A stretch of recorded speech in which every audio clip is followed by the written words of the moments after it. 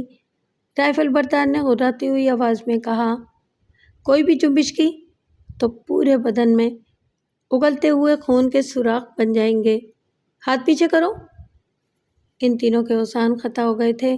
تینوں نے ہاتھ پیچھے کر لیے اور دو نقاب پوشوں نے پھرتی سے ان کے ہاتھ نائلون کی مضبوط رسیوں سے کس دیے۔ جمیلہ اور اس کی ماں کے بدن لرز رہے تھے۔ خود قربان علی پھٹی پھٹی نظروں سے ساری کارروائی دیکھ رہا تھا۔ نقاب پوشوں نے اسی پر بس نہیں کی تھی۔ ان تینوں کے ہاتھ کسنے کے بعد انہوں نے ان کے منہ پر طاقتور ٹیپ چپکا دیے۔ چلو، اسی رائفل بردار نے کہا جو ان لوگوں کا ہیڈ معلوم ہوتا تھا۔ پھر وہ قربان سے مخاطب ہو کر بولا، اور تم بزرگ کسی سے اس کارروائی کے بارے میں ایک لفظ بھی نہیں کہو گے۔ اگر تم نے ایسا نہ کیا تو اپنے ہر نقصان کے ذمہ دار تم خود ہوگے۔ وہ تینوں کو دھکیلتے ہوئے باہر لے آئے۔ تینوں بری طرح سے لرز رہے تھے۔ باہر انہیں ایک لاری گاڑی میں بٹھایا گیا۔ باہر شمشیر نواز کی گاڑی بھی کھڑی ہوئی تھی۔ رائفل بردار نے کہا، اس کی چابی کس کے پاس ہے؟ ظفر نواز نے بولنا چاہا لیکن اس کے حلق سے آواز نہیں نکلی، لیکن رائفل بردار نے سمجھ لیا اور آگے بڑھ کر ظفر کی جیب سے چابی نکال لی۔ بڑی گاڑی اسٹارٹ ہو کر چل پڑی۔ اس کے دور چلے جانے کے بعد رائفل بردار نے لینڈ کروزر کا لاک کھولا، اندر بیٹھ کر اسے اسٹارٹ کیا، چہرے سے نقاب اتار کر جیب میں رکھی اور گاڑی آگے بڑھا دی۔ شمشیر نواز کو پہلی بار پتہ چلا تھا کہ پریشانی کیا چیز ہوتی ہے، ذہنی اذیت کسے کہتے ہیں۔ وہ اس تکلیف سے ناواقف تھا۔ لامحدود دولت، لامحدود جائیداد اور ایک لامحدود کاروبار۔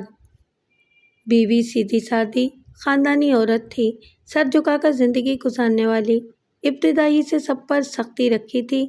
کوئی بیٹا سرکش نہیں تھا۔ احمد نواز تو ویسے بھی سب سے زیادہ شریف اور معصوم تھا، بس محبت میں گرفتار ہو گیا تھا۔ نوجوانی کی عمر ایسے ہی حادثوں سے عبارت ہوتی ہے۔ بیٹے اندر سے جیسے بھی ہوں، پوری زندگی میں کسی نے باپ سے آنکھ ملا کر بات کرنے کی جرت نہیں کی تھی۔ ہر بات پر سر جھکانے کے عادی تھے۔ اصل غصہ تو قربان علی پر تھا۔ اچھی حیثیت کا آدمی تھا، نور نگر کے معتبر خاندان سے تعلق رکھتا تھا، لیکن شمشیر نواز کے برابر کا آدمی نہیں تھا۔ اس خاندان کو یہ جرت ہی کیسے ہوئی کہ شمشیر نواز کے برابر کھڑے ہونے کی کوشش کرے؟ یہ اس کا فرض تھا کہ حالات پر نظر رکھے۔ اپنی دانست میں شمشیر نواز نے اس پر احسان کیا تھا کہ اس کے پورے خاندان کو زندہ نہیں جلوا دیا تھا، لیکن اب وہ پریشان تھا۔ یہ نیا کھیل اس کی سمجھ میں نہیں آ رہا تھا۔ وہ کون تھا جو اس رات حویلی میں داخل ہوا تھا؟ بے شک اسے احمد نواز کا روپ دیا گیا تھا، لیکن اپنے عمل سے وہ کسی بھی طرح احمد نواز نہیں ہو سکتا تھا۔ علی خان اور سمر جان جیسے گینڈوں کی پٹائی اس طرح ممکن ہی نہیں تھی جیسے کی گئی تھی۔ پھر وہ کون تھا اور اس کے پس پشت کون ہے؟ کس کی جرت ہوئی کہ شمشیر نواز سے ٹکر لے؟ قربان علی کی تو آئندہ نسلیں بھی ایسی جرت نہیں کر سکتی۔ بعد میں جو کچھ ہوا تھا وہ بھی ناقابل فہم تھا۔ احمد نواز حقیقی معنوں میں ذہنی توازن کھو بیٹھا تھا، جس کا جائزہ بڑی باریک بینی سے لیا گیا تھا، یہاں تک کہ فیضان کو اس کے پاس بھیج کر اس کے رد عمل کا بھی جائزہ لیا گیا تھا، لیکن اس میں بھی ناکامی ہوئی تھی۔ اور اب وہ تینوں بوجھ بھجک کر اصلیت کی تلاش میں شہر گئے تھے۔ اسے یقین تھا کہ وہ کچھ بھی نہیں کر پائیں گے۔ عیش و عشرت میں پلی اولاد کے بارے میں وہ اچھی طرح جانتا تھا، لیکن شہر جا کر وہ آرام سے سو گئے تھے۔ آج تیسرا دن تھا، لیکن ادھر سے کوئی رابطہ نہیں کیا گیا تھا۔ اس نے خود بھی جان بوجھ کر ان سے رابطہ نہیں کیا تھا، بس غصہ تھا، لیکن اب اس کی قوت برداشت جواب دے گئی تھی۔ اس نے اختر نواز کے سیل پر نمبر لگائے، لیکن کوئی جواب نہیں ملا۔ پھر اس نے حیدر نواز کو کال کیا۔ جب حیدر نواز کا سیل بھی ڈیڈ ملا تو اس نے حیدر نواز کے سیکرٹری عادل بیگ کو فون کیا۔ شمشیر نواز بول رہا ہوں۔ جی بڑے رئیس، حکم فرمائیں۔ کہاں مر گئے یہ چاروں؟ شاہ نواز۔ شمشیر نواز دھاڑا۔ میں سمجھا نہیں بڑے رئیس۔ عادل بیگ کی گھبرائی ہوئی آواز سنائی دی۔ حیدر نواز کہاں ہیں؟ وہ تو 4 دن پہلے نور نگر گئے تھے، ابھی تک واپس نہیں آئے۔ کیا؟ اس بار شمشیر کی آواز لرز گئی۔ نہیں بڑے رئیس، دوسری طرف سے جواب ملا اور شمشیر نواز ساکت ہو گیا۔ دوسری طرف سے ہیلو ہیلو کی آواز سنائی دیتی رہی، لیکن اس نے فون بند کر دیا۔ اس کے دل کی دھڑکنیں بے ترتیب ہونے لگیں۔ کہاں گئے تینوں؟ یہی حیرت کی بات تھی کہ انہوں نے خود رابطہ نہیں کیا تھا، لیکن اس نے سوچا تھا کہ ممکن ہے وہ کوئی تیر ہی مار کر تفصیل بتائیں۔ ایک بار پھر اس نے حیدر نواز، پھر اختر اور ظفر کو کالیں کی، لیکن تینوں کے فون خاموش تھے۔ وہ کوئی فیصلہ نہیں کر سکا تھا کہ فون پر اشارہ موصول ہوا۔ نہ جانے کیا ہو گیا ہے۔ اس نے جلدی سے سیل اٹھا کر نمبر دیکھا اور چونک پڑا۔ یہ شیرجان کا نمبر تھا۔ ہاں، وہ غرایا۔ شیرجان بول رہا ہے بڑے رئیس۔ ہاں شیرجان، بول، کیا بات ہے؟ میں بہت پریشان ہوں، بڑی مشکل آ گئی ہے۔ تینوں لڑکے غائب ہیں، ایک عجیب کھیل شروع ہو گیا ہے۔ بلکہ میں ایک کام کرتا ہوں، شہر آ رہا ہوں، وہاں آ کر تجھ سے بات کرتا ہوں۔ میں تجھے کال کروں گا، حیدر کی کوٹھی پر آ جانا۔ شمشیر نواز نے ایک ہی سانس میں سب کچھ کہہ ڈالا۔ فون بند مت کرنا بڑے رئیس، مجھے ضروری بات کرنی ہے۔ شیر خان کی آواز سنائی دی۔ نہ جانے کیوں شیر نواز کو شیر خان کا لہجہ کچھ بدلا بدلا محسوس ہوا، تاہم اس نے کہا، میں خود آ رہا ہوں، بڑی تشویش کا شکار ہوں، سارے نکمے ہیں، تم سب سے نمٹنا ہے مجھے۔ بات سن لو بڑے رئیس، بہت سے فیصلے کرنے ہیں تمہیں، شیرجان نے کرخت لہجے میں کہا، اور شمشیر نواز کی آنکھیں حیرت سے پھیل گئیں۔ شیرجان کا لہجہ واقعی بڑا بدلا ہوا تھا۔ شیرجان، دم ہلانے والا کتا، بمشکل تمام اس کی آواز نکلی۔ شیرجان، تو بول رہا ہے؟ تو؟ ہاں بڑے رئیس، میں ہی بول رہا ہوں، میری آواز بدل گئی ہے، یہ نئی آواز ہے میری۔ تو کیسے پاگل ہو گیا؟ میرے دروازے کے کتے، ابھی تو گرمی کا موسم بھی نہیں آیا، کتے گرمیوں میں پاگل ہوتے ہیں۔ زبان بھی سنبھالو شمشیر نواز، اور لہجہ بھی۔ شیرجان نے تمہاری غلامی چھوڑ دی ہے۔ دنیا بھی چھوڑنا چاہتا ہے کیا؟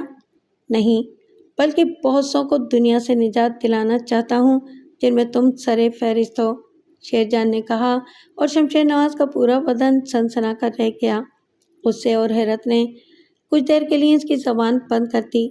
بمشکل تمام اس نے کہا، شیرجان کتے، تجھ پر یہ دیوانگی کا دورہ کیسے پڑا ہے؟ فوراً میرے پاس نور نگر آ جا، مجھ سے بات کر، وعدہ کرتا ہوں کہ تجھے اس وقت تک نہیں ماروں گا جب تک یہ نہ جان لوں کہ تجھ جیسے کتے نے گردن کیسے اٹھائی ہے۔ پتہ چلانا چاہتا ہوں کہ میرے کتوں کو بھونکنا کون سکھا رہا ہے۔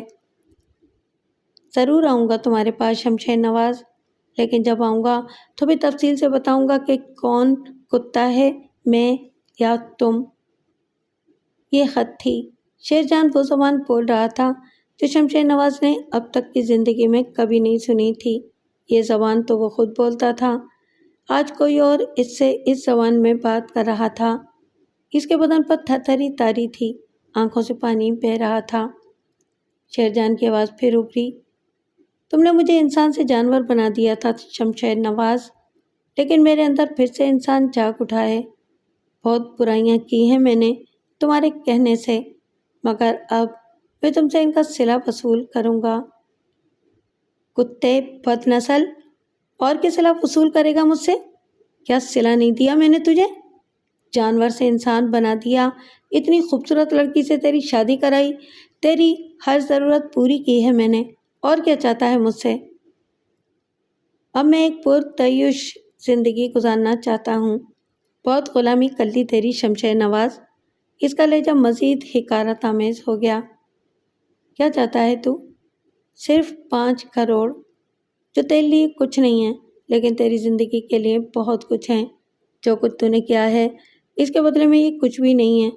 کتنے گھرانے برباد کرائے ہیں تو نے میرے ہاتھوں سے، اس کے سارے ثبوت میرے پاس ہیں۔ یہ ثبوت قانون کو حاصل ہو گئے تو کیا ہوگا، یہ سوچ۔ قانون؟ قانون میرے گھر کے ایک کمرے میں رہتا ہے ذلیل کتے۔ قانون میں بناتا ہوں، جو میں کہتا ہوں وہ ہوتا ہے قانون۔ قانون میرا کچھ نہیں بگاڑ سکتا، شمشیر نواز نے رعونت سے کہا۔ میں نے دوسرے انتظامات بھی کیے ہیں بھولے رئیس۔ تیرے تینوں بیٹے اختر نواز، ظفر نواز اور حیدر نواز میرے قبضے میں ہیں۔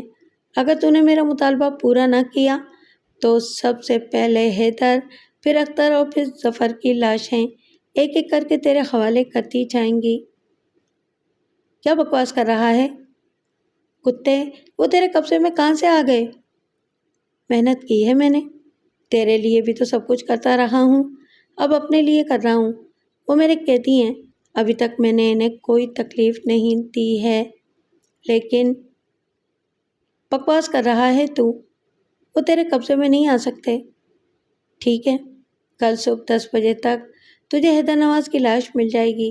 ایک بیٹے کو کھو کر تجھے عقل آ جائے گی۔ کتے، اگر تو نے میرے بیٹے کی ایک انگلی کو بھی نقصان پہنچایا تو میں تیری نسلوں کو تباہ کر دوں گا، شمشیر نے کہا۔ جواب میں شیر خان ہنس پڑا، پھر بولا، میری نسلیں ہیں کہاں؟ بس اب میں فون بند کر رہا ہوں۔